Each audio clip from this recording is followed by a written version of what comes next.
The underground garage of SDNY was colder than steel. Fluorescent lights buzzed overhead, casting harsh, unforgiving shadows across the concrete floor. The air smelled faintly of oil and disinfectant, but beneath it all was something heavier: fear, dread, inevitability. Diddy sat inside the transport van, wrists chained, the metallic bite of the cuffs sinking into his skin. His head rested against the cold wall, eyes half closed, heart hammering against his ribs like a drum announcing doom. Outside, marshals tightened the perimeter. Barriers were shifted, doors locked, and every radio crackle carried a message of tension. The van's engine hummed, vibrating through the metal floor, shaking Diddy's bones as if the vehicle itself knew what was coming. He whispered under his breath, voice barely audible, "Please, just one more chance," but even he knew there would be none. This wasn't a hearing. This wasn't an appeal. This was the reckoning. The van doors opened with a hiss of hydraulics. A wall of light, boots, and authority greeted him. Marshals in tight formation flanked the doorway, their faces unreadable, eyes hard. Diddy's legs trembled. Every step toward freedom, or what was left of it, felt like dragging his entire body through concrete. The chains on his ankles clinked with every movement, echoing like a death knell through the garage. Halfway down the hallway, Diddy glimpsed a familiar figure, Mark Agnifilo, his attorney. But the man looked hollow, exhausted, a shadow of the confident lawyer who had once guided him through trials and media storms. Mark stepped forward, whispering urgently, "Sean, stay calm. Don't react. No arguing. Not here. Not now." Diddy nodded, swallowing a lump of panic that had lodged in his throat. His mind raced, each memory a fresh cut. The alcohol bottle, the guards, the flashes of cameras, the whispers in the hallway. And now, this courtroom would decide everything. There would be no second chances. The doors to Courtroom 12B loomed ahead. He could feel the weight of the room even before entering: the press, the prosecutors, the crowd, the silent spectators whose eyes were sharp enough to cut through bone. Every click of a pen, every shuffle of a chair, every camera lens aimed at him amplified the dread that wrapped around his chest like a vice. Stepping inside, the world shifted. Silence fell like a heavy curtain, each heartbeat sounding deafening. The chains on his wrists and ankles echoed with every step.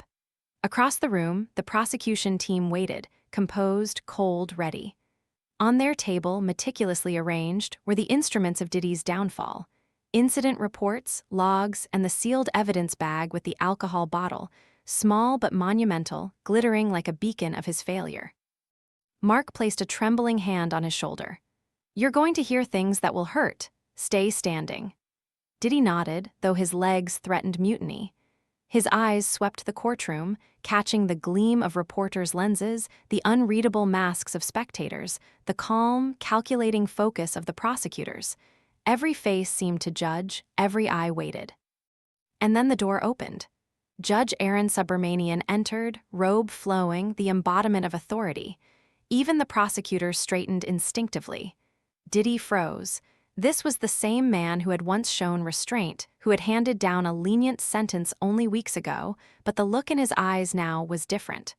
Cold, calculating, knowing. "All rise," the clerk intoned. The courtroom obeyed. Even Diddy rose, chains rattling softly, his heart thrumming in panic.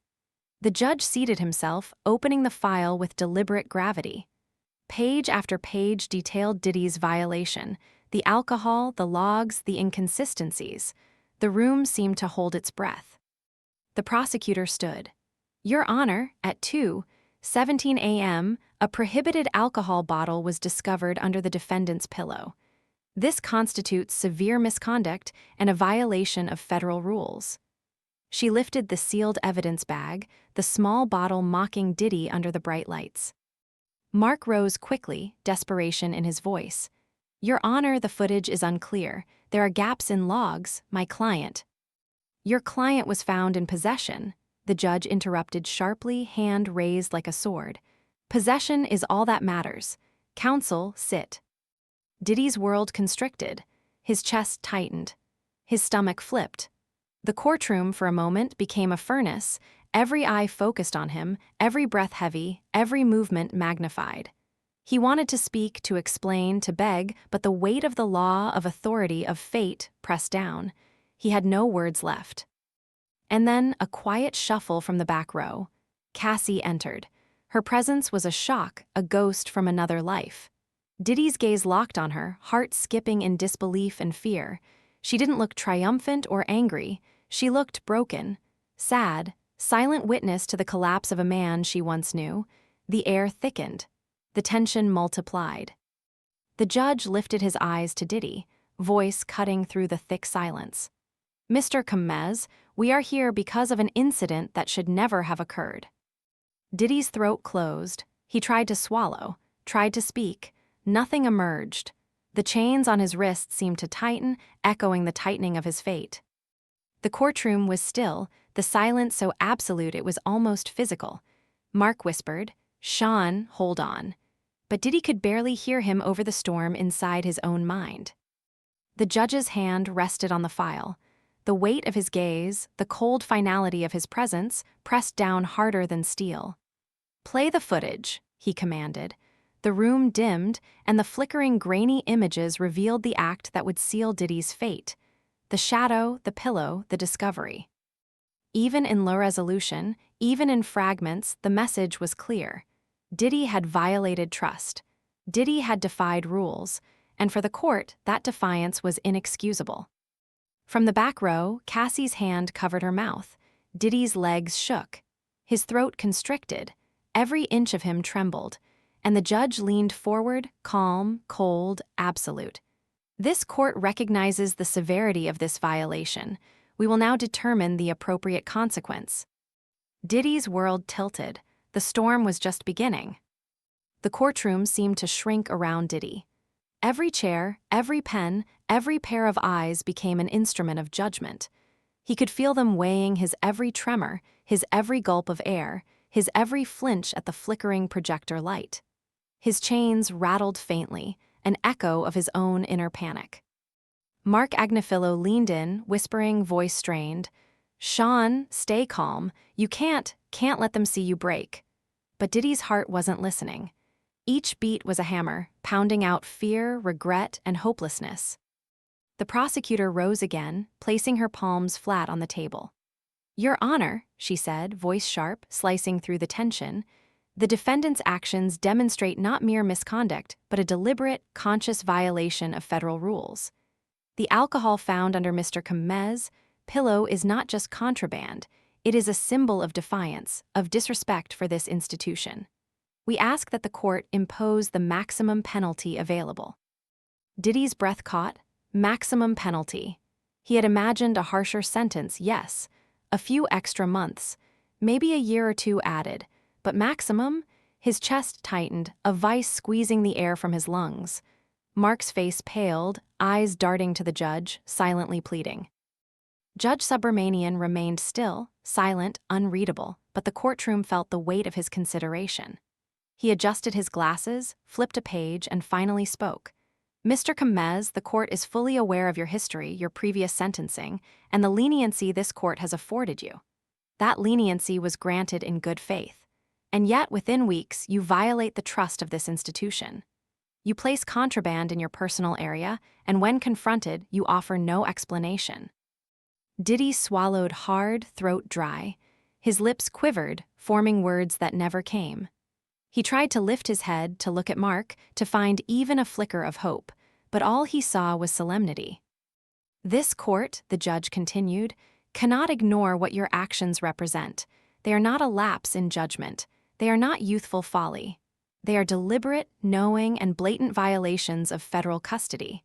The law does not bend for fear, for tears, for pleas. The law does not wait, and neither will this court." The room seemed to pulse with every syllable. Reporters leaned forward, pens poised, cameras ready. The gallery murmured in tense anticipation. Even Cassie, seated silently at the back, could not contain the tremble of her hands. Her eyes remained locked on Diddy, reflecting pain, disbelief, and the crushing inevitability of what was unfolding.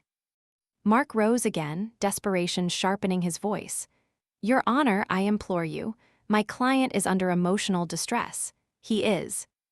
"Sit down, Mr. Agnifilo," the judge interrupted, his tone final, cutting. "This court has heard your arguments. They do not alter the facts. They do not excuse the actions. They do not change the consequence. The integrity of this court and federal custody must be preserved." Diddy's knees weakened. His hands shook violently on the table. The air inside Courtroom 12B felt thick enough to choke on. Each inhalation rasped, sharp, and uneven. His chest heaved, trying to force air into lungs that felt suddenly too small. The metallic bite of his chains gnawed into his wrists. The judge's gaze never left him. "Mr. Kamez," he said, voice steady but with the weight of absolute authority, "you were granted leniency. You were warned explicitly. You chose to violate federal law regardless. In light of your actions, this court must reevaluate your sentence. The original 50 months no longer reflect the seriousness of your conduct." A sharp gasp swept through the room. Diddy's eyes widened in sheer panic. He pressed his palms to the table, trying to anchor himself, to ground himself, but his body shook with uncontrollable fear. He whispered, almost incomprehensibly, "No, no, please, not again." The judge's voice lowered, thick with gravity. "This court is prepared to impose the maximum penalty allowed under law." Time seemed to stop. The courtroom collectively exhaled and then froze. Every pen dropped into silence. Every camera shutter clicked, frantic but timid under the suffocating tension. Diddy's body shivered. His tears fell freely now, mixing with the sweat on his brow. His voice cracked, a raw, ragged sound that barely escaped his lips. "Please, not please, I'm begging." Cassie's fingers clutched at her face.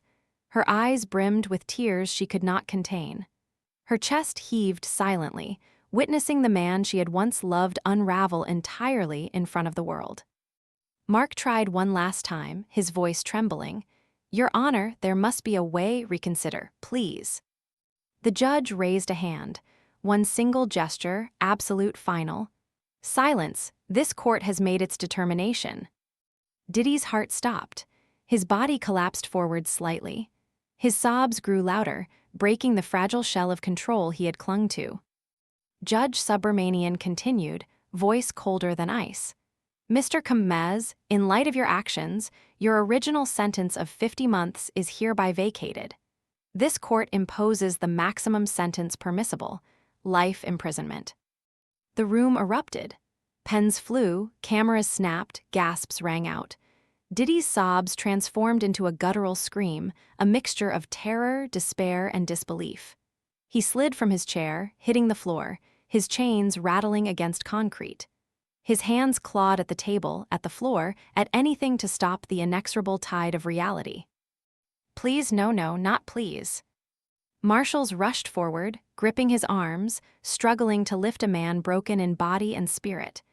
Diddy's body convulsed, helpless against fate. Cassie's whispered voice trembled through the room. "Oh God, Sean." The gavel struck, one sharp final blow, court adjourned. Diddy's life, his freedom, his future, every shred of it, had ended in a single, irrevocable moment. The courtroom emptied like a storm pulling leaves from trees, except Diddy didn't move. He remained on the floor, chains rattling as marshals struggled to lift him, his sobs breaking the silence into shards of sound no one could ignore. The metallic clink of restraints against concrete echoed like a countdown, each note a grim reminder of finality. Cassie stayed seated, trembling, unable to move, unable to intervene. Her mind was a storm of emotions, shock, grief, disbelief, but mostly sorrow. She had watched a man once larger than life crumble into fragments, reduced to tears, gasping, begging for something that would never come. Her heart ached with every shudder of his body, every wordless plea. The media swarmed, pens flying, cameras snapping relentlessly. The courtroom, once hushed in tense anticipation, had erupted into chaos. Yet, despite the frenzy, no one could break Diddy's downward spiral. He was beyond audience, beyond empathy, trapped in the gravity of a sentence that stretched infinitely before him. Marshals finally managed to lift him upright, his knees buckling beneath him, his chains dragging, wrists raw from the metal's bite. Diddy leaned against Mark for a brief, trembling support. Mark whispered, voice hoarse, "Sean, stay with me, breathe, you're still here." But Diddy wasn't hearing words anymore. His mind was trapped in an endless loop, 50 months, then violation, then life, everything collapsing into a single, suffocating moment. The judge's decision had not only stripped Diddy of freedom, it had stripped him of control, of hope, of future.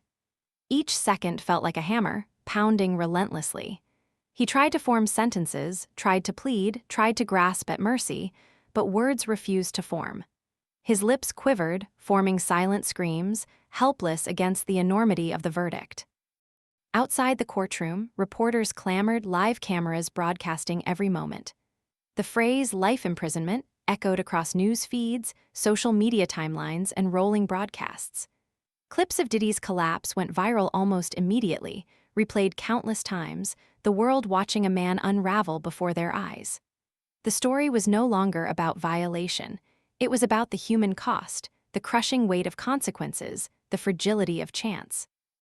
Inside, Mark guided Diddy toward the exit. Every step was a battle. Every chain clinked with painful resonance. Diddy's sobs filled the hallway, a raw soundtrack of despair that pressed against the concrete walls. He kept whispering fragments, "Please not, please don't." The marshals were steady, efficient, unyielding. Their faces were stoic, trained, yet even they felt the weight of the moment. One of them, younger than the rest, glanced at Diddy, eyes flickering with something almost human, regret, pity, sorrow, but quickly looked away. Protocol demanded control. Humanity demanded silence. Cassie followed from the back row, staying just far enough to remain unseen yet close enough to witness the aftermath. She had no words. Her mind screamed, her chest constricted, and every tear she shed carried the weight of years. Love, disappointment, longing. She had seen Diddy at the heights of power, commanding attention, commanding respect. And now, powerless, broken, he could barely command air into his own lungs. The courtroom's energy shifted as the doors closed behind them. What remained was silence, thick, suffocating, a void filled with grief. Reporters and spectators alike remained frozen, absorbing the reality that what they had just witnessed was not simply a sentencing. It was a life's collapse captured in raw, unfiltered reality. Outside, in the hallways of the SDNY building, the media swarmed, lights flashing through the narrow windows. Helicopters hovered above, capturing aerial footage of the moment, broadcasting the scene to thousands, then millions. The cameras captured the chains, the sobs, the marshals, steady grip, but nothing could capture the terror and emptiness behind Diddy's eyes. Mark guided Diddy to the waiting transport. The van's doors opened like the gates of another world, cold, steel, impenetrable. Chains were rechecked, wrists shackled further, a cruel reminder that freedom had ended. Diddy slid into the seat, head leaning against the metal wall, tears falling freely, shaking uncontrollably. The hum of the engine merged with the rhythm of his sobs. The van moved slowly, each turn, each bump a reminder that the rest of his life would be spent inside walls that offered nothing but confinement. Cassie watched as the van pulled away, her face pale, a hand pressed against her mouth. She whispered softly, "Sean," as if saying his name could somehow stop the world from collapsing around him. But the reality was undeniable. No courtroom, no plea from a witness, no tears, no love, nothing could undo the sentence. Life imprisonment. Maximum penalty. Finality. Back in the courtroom, Judge Subramanian sat once more, the gavel resting silently on the bench. The room had emptied, the echoes fading, leaving only the weight of precedent and consequence behind. It was a quiet after the storm, but one that resonated far beyond the walls of the courthouse. And somewhere in the van, Diddy's sobs continued, a human sound raw and real, echoing the collapse of a life that had once commanded everything. The van rattled down the gray, rain-slicked streets, its interior a cold coffin. Diddy sat huddled against the metal wall, chains biting deeper into his wrists with every jolt. His sobs had slowed into a trembling silence, but the panic still pulsed through him, hammering in rhythm with the van's tires. Every passing streetlight flickered across his tear-streaked face, casting shadows that made his reflection look like a stranger, a man he no longer recognized. The guards spoke only in clipped commands, voices void of warmth, their eyes sharp, scanning for any hint of defiance. One of them glanced at Diddy with something almost human, a flicker of pity, but quickly returned to their stoic mask. In federal transport, vulnerability was dangerous. Every movement was calculated, every sound monitored. Diddy felt like a creature under a microscope, exposed and powerless, every inch of his dignity stripped away. Hours later, the van arrived at the Federal Correctional Facility.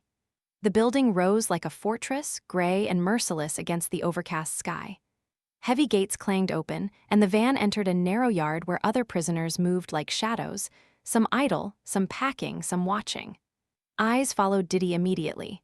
News of his sentence had leaked. Life imprisonment, maximum penalty. It traveled faster than rumors, faster than any whispers inside these walls. As the van stopped, marshals opened the doors. Diddy's legs felt like lead, his chains dragged him forward with every step. He kept his head down, refusing to meet the eyes of the prisoners who already sensed his fame, his fall, his shame. A murmur rippled across the yard. Some whispered, others laughed quietly, but the atmosphere was electric with curiosity and caution. Diddy was no ordinary inmate. His presence disrupted the rhythm of the prison, a reminder that fame and fortune didn't grant immunity here. Inside, the intake area smelled of bleach and metal. Guards guided him through the processing line, fingerprinting, photographing, full-body search.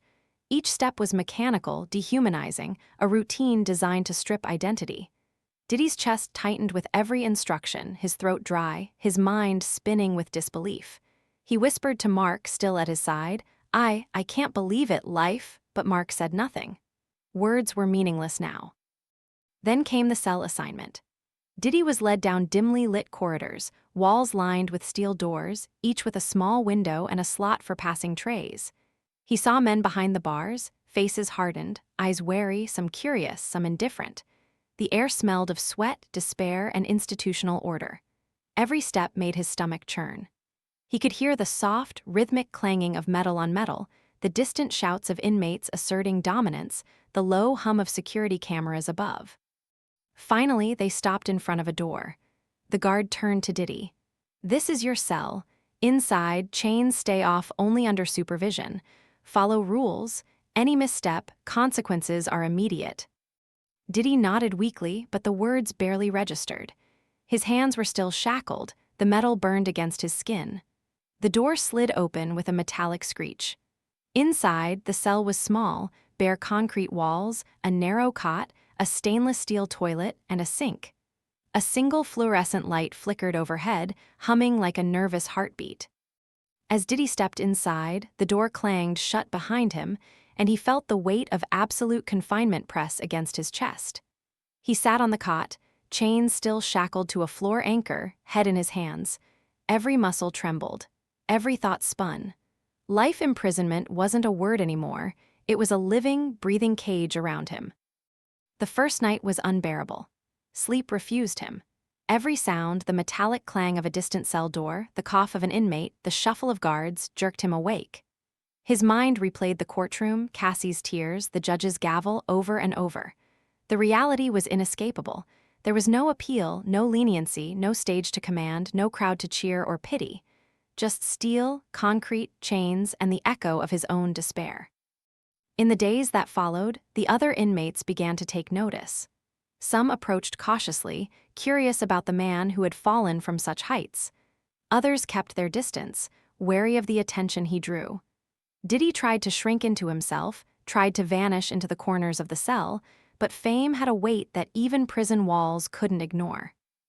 One inmate, older, scarred, and confident, finally spoke through the bars. "You're the guy on the news, huh? Life, that's heavy." Diddy didn't respond. Words failed him now. Another nodded. Word travels fast. They say he's a king outside, now just another number in here. The remark stung, but it was truth. Diddy realized the world outside had shifted while he had been absent. His empire, his influence, even his name, outside, they whispered about him.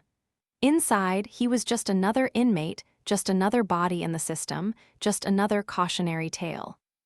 Night after night, Diddy lay on the cot, staring at the flickering light, chains wrapped around his wrists. His mind replayed every choice, every misstep, every single moment that had led to this. And deep down, he felt it, the cold, hard truth. Life imprisonment wasn't just about losing freedom. It was about losing everything that had made him believe he was untouchable. And yet, despite the crushing despair, a small ember remained, a quiet, fragile awareness that he had to survive. Survival, not escape, not revenge, not redemption, just survival. Because in federal prison, hope wasn't a gift. It was earned in fragments, day by day, moment by moment. And Diddy was about to learn that lesson the hardest way imaginable. Days in the prison moved differently than outside.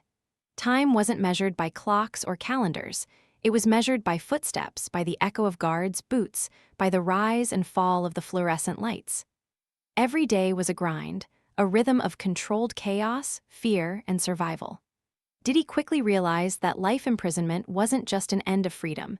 It was a test of endurance, a battle against the relentless pressure of confinement. The other inmates watched him. At first, they circled like predators sensing weakness. Whispers passed through the corridors. Celebrity, life sentence. Broke the system once, now broken himself. Some wanted to test him, to see if the man who had commanded stages could command respect behind bars. Others merely wanted a story to retell in the yard, a cautionary tale of fame, arrogance, and downfall. The older inmate who had spoken on the first night became a kind of shadow guide. His name was Mercer, a man hardened by decades inside. He didn't offer friendship, didn't pretend to care. But he did offer survival tips, small ways to navigate the invisible rules of the yard. Diddy listened, absorbing every word, though pride gnawed at him. Outside, he had been untouchable. Inside, every ounce of that pride became a target. Meal times were brutal. The cafeteria echoed with noise, trays clattering, men shouting, knives scraping against metal. Diddy sat alone at first, head down, avoiding eye contact. A few inmates tried to engage him, testing boundaries with jokes, challenges, and veiled threats. Every interaction was a delicate negotiation. One wrong glance, one hesitant move, and the consequences could be violent, immediate. The first real confrontation came within a week. A younger inmate, eager to mark territory, tried to intimidate Diddy. Words were exchanged, sharp and calculated, each sentence carrying weight far beyond its size. Diddy's voice shook not from fear, but from the raw panic that had never left since the courtroom. Mercer watched quietly from across the room. No one intervened. In prison, every dispute was a microcosm of power and survival. And Diddy now understood that his fame meant nothing when rules were rewritten in blood and fear. That night in his cell, Diddy replayed every courtroom moment over and over. Cassie's eyes, red and haunted. The judge's calm, devastating authority, Mark's futile attempts to intervene. The gavel's strike, the sound that had sealed his fate. Tears came unbidden, soaking his pillow. He pressed his forehead against the cold steel wall, chains clinking softly as he shivered. Outside, life went on. Inside, every heartbeat felt like a countdown to something worse. Sleep came in short, broken intervals, punctuated by the distant yells of inmates asserting dominance, the clanging of cell doors, and the mechanical footsteps of guards. He dreamt of the courtroom over and over. The silver alcohol bottle, the judge's unflinching gaze, Cassie's tearful stare, it all replayed as if mocking him, reminding him that nothing would ever be the same. Mercer returned the next morning, leaning against the bars of the cell next to his. "You're gonna last," he said gruffly. "But you gotta learn the rhythm. The system isn't about justice. It's about survival. You fight with your head, not your fists. You survive with your mind, not your strength." Diddy nodded, trying to absorb the lesson. Every day, every movement, every conversation became a test. The chains were gone when he slept or ate, but the weight of his sentence stayed, pressing down, invisible yet crushing. He realized the reality of life imprisonment. It wasn't about confinement. It was about stripping away hope, leaving nothing but routine, isolation, and reflection. During recreation hours, Diddy walked the yard under the watchful eyes of guards. The chatter of inmates swirled around him like a storm, filled with stories, threats, and crude jokes. A group of men tried to size him up, testing boundaries again. He responded quietly, with minimal eye contact, avoiding confrontation. Mercer observed, nodding subtly, approval, not encouragement. Survival required patience, not pride. In solitary moments, Diddy thought of Cassie. He pictured her in the back row of the courtroom, hands over her mouth, tears streaking her face. He remembered her voice trembling, "Oh God, Sean." The memory cut deeper than chains ever could. He wanted to reach her, explain, beg forgiveness, but outside this steel cage, she was untouchable. He was untouchable in a different way now, powerless, vulnerable, alone. Weeks passed, guards rotated shifts, meals were predictable, footsteps echoed, rules were enforced without hesitation. Diddy adapted slowly, learning the prison's rhythm. But no adaptation could erase the weight of life imprisonment, the constant, gnawing awareness that freedom had ended. Every breath, every moment was a reminder that he had lost everything, not just his freedom, but his control, his legacy, his life as he knew it. One night, after the yard emptied and silence settled over the corridors, Diddy lay on his cot, staring at the flickering light. Chains off for the night, but the psychological shackles remained. He realized that survival wasn't just about living, it was about enduring humiliation, isolation, fear, and the relentless passage of time. The man who once commanded stages and headlines now fought a different battle, a battle against despair itself. And deep inside, amidst the pain and panic, a single thought lingered, fragile yet persistent. I have to survive, I must survive. Even this I must endure. Because in federal prison, hope was scarce, fleeting, and precious. And Diddy had just begun to understand how hard it would be to grasp, even a single fragment of it. The morning light in the prison yard was harsh, casting long, unforgiving shadows across the concrete. Diddy walked slowly, each step a careful negotiation with the invisible rules that governed every inch of this place. Whispers followed him like ghosts, names, rumors, speculation, but he had learned to block them out. Survival demanded focus, not ego. It was during one of these walks that he first encountered him. Kane, a tall, lean inmate with eyes like chipped glass, sharp and cold, always observing, always calculating. Kane didn't speak much at first, letting his presence intimidate. But when he finally did, it was with the kind of calm menace that made men flinch. "You're the one they call Diddy," Kane said, voice quiet but cutting. "Heard about your case, heard about the bottle. They say the judge tore you apart." Diddy's jaw tightened. Words felt useless, clumsy. "Yeah," he muttered, barely above a whisper. Kane studied him, circling slowly like a predator. "Life sentence, huh? Not many make it through without losing themselves." Diddy felt a chill, not from Kane's words, but from the truth in them. Inside these walls, every man was fighting the same battle, and only the clever, the ruthless, or the lucky survived intact. "I'll survive," he said finally, though even he didn't believe it. Kane chuckled, low and dry. "You'll have to do more than survive, you'll have to adapt. Here, your fame, your money, your past, it means nothing.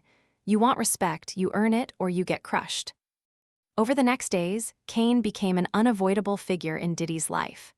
He showed him the subtle, unspoken codes of the yard, where to walk, what to say, whom to avoid, when to hold back a reaction, and when to assert dominance. Diddy learned quickly, absorbing every glance, every movement. Mistakes were punished, sometimes brutally, and every day reminded him that life imprisonment was not just time, it was a crucible. But even as he adapted, the psychological toll of his sentence grew heavier. Nights were the hardest. Alone in his cell, with only the cold steel walls and the faint hum of the fluorescent lights, Diddy felt the weight of his choices pressing down like a physical force. Memories of the courtroom, the silver alcohol bottle, Cassie's face, the judge's unflinching gaze, haunted him. Every blink brought the gavel crashing down again in his mind. The guards noticed the change. They didn't intervene, they rarely did. In prison, the system ran on rules, not empathy. But sometimes, subtle shifts occurred. A guard might linger slightly longer while making a count, a tray might be delivered silently, the faintest acknowledgement that even the most infamous inmate was still human. One day, in the cafeteria, Kane approached again. He placed a hand lightly on Diddy's shoulder, a rare gesture. "You're learning," he said, "but watch yourself. People will try to break you. Don't let them. Keep control. Don't let the fear eat you." Diddy nodded, swallowing hard. Every word Kane said carried truth. Fear was a constant, an ever-present shadow, but fear could also be a weapon if wielded carefully. He realized that surviving here meant balancing terror with cunning, despair with strategy. Yet the hardest lesson wasn't the physical threats, it was the internal struggle. Each day, Diddy fought against panic, against memories of a life he could no longer touch. He thought of Cassie often, her presence in the courtroom still vivid, her tears a mirror of his own internal collapse. Regret and longing gnawed at him relentlessly. He imagined reaching out, writing her letters he would never send, begging forgiveness for a lifetime lost in moments of foolish pride and reckless defiance. And then there were the small moments, the clink of chains in the hallway, the distant echo of a guard's voice, the faint metallic taste of the air after a fight had broken out elsewhere in the prison. These became markers of reality, grounding him to a life that had no past, no future, only the present, harsh and unyielding. It was during one of these nights that Diddy finally spoke aloud to himself, voice trembling in the emptiness of the cell. "I can't break. I can't. I have to survive. I have to make it through this." Each word echoed back at him, a fragile mantra against despair. But even as he repeated it, he knew the truth. Survival here wasn't guaranteed. Every day was a gamble with life itself. Every interaction, every misstep could tip the balance. And yet, somewhere deep, buried beneath fear, shame, and regret, a spark remained. A spark that whispered, "Keep moving, keep breathing, keep fighting." Because surrendering wasn't an option, not yet. The night in the maximum security wing was silent, but the air was heavy with tension. Every sound carried, boots clattering, metal doors sliding, distant shouts echoing down the corridors. Diddy sat on the edge of his bunk, chains rattling slightly with his restless movements. The weight of his life sentence pressed down on him like a physical force, pressing into his chest, twisting his lungs. He had learned the rules, the subtle dance of survival, the unspoken threats lurking behind every glance. But even mastery over the yard could not shield him from the mental storm within. His thoughts circled endlessly. Cassie's face in the courtroom, the gavel slamming down, the judge's voice that had declared life imprisonment. He could still hear the courtroom echo, the gasps, the flash of cameras, the weight of every eye locked on him as he had crumpled to the floor. And then the commotion began. A fight erupted at the far end of the wing, a clash over territory, a sudden explosion of violence. Shouts pierced the cold night, metal clanged against metal. Diddy felt his body react before his mind could process, muscles tensing, instincts kicking in. Kane appeared at his side, calm but alert. "Stay with me. Don't get drawn in unless necessary," Kane said, eyes scanning the chaos. But necessity came fast. One of the prisoners charged toward Diddy's cell, a young man wild with adrenaline and anger. Diddy's training, his survival instincts honed over months, took over. He sidestepped, grabbed the man's arm, and twisted with precise force, enough to subdue without breaking. Kane nodded in approval, barely a flicker of recognition. The guards arrived moments later, weapons drawn, voices commanding, and the chaos subsided almost as quickly as it had begun. Diddy's heart pounded in his chest, sweat dripping from his brow. Adrenaline coursing, he realized something. Survival wasn't just about avoiding punishment. It wasn't about waiting for the system to crush him. Survival meant action. Survival meant fighting, even when every instinct screamed despair.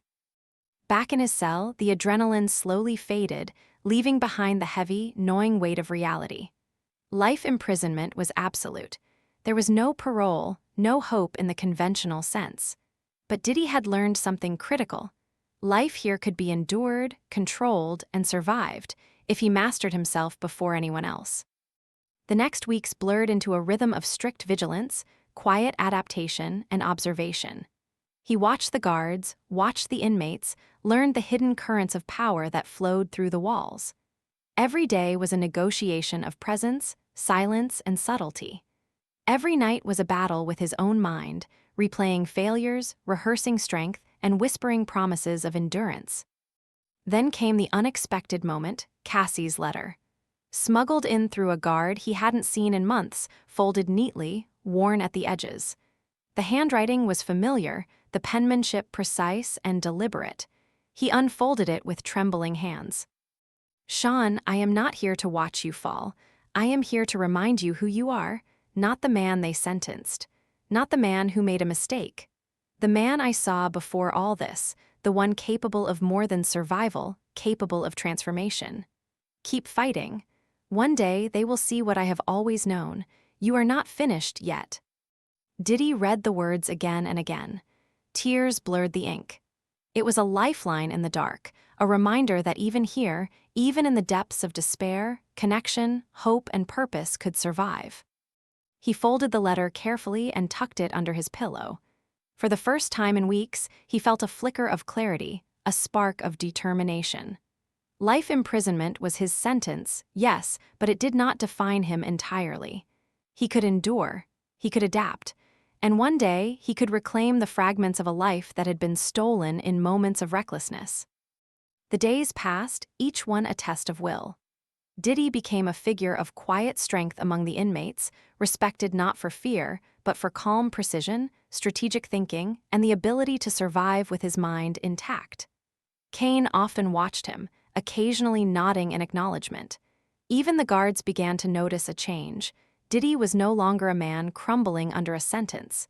He was a man learning the art of endurance. And in the rare, fleeting moments alone, he allowed himself to hope. Not naive hope, not the hope of freedom, but the hope of mastery over himself, over his circumstances, and over the prison walls that sought to break him. Each chain, each rule, each shadow of his past became a tool. Every tear, every sob, every whispered prayer became fuel. Life had stripped everything from Sean Diddy Combs, but it had not stripped his mind, his cunning, or his capacity to endure. And in the quiet, cold nights of maximum security isolation, he made a promise to himself. No matter the sentence, no matter the pain, he would survive. He would adapt. And one day, in some way, he would find a path to reclaim not just his life, but the man he had always been beneath it all. Because even in the darkest, most confined spaces, resilience could grow. Even behind bars, even after humiliation and despair, a human spirit could endure, and maybe, just maybe, rise again.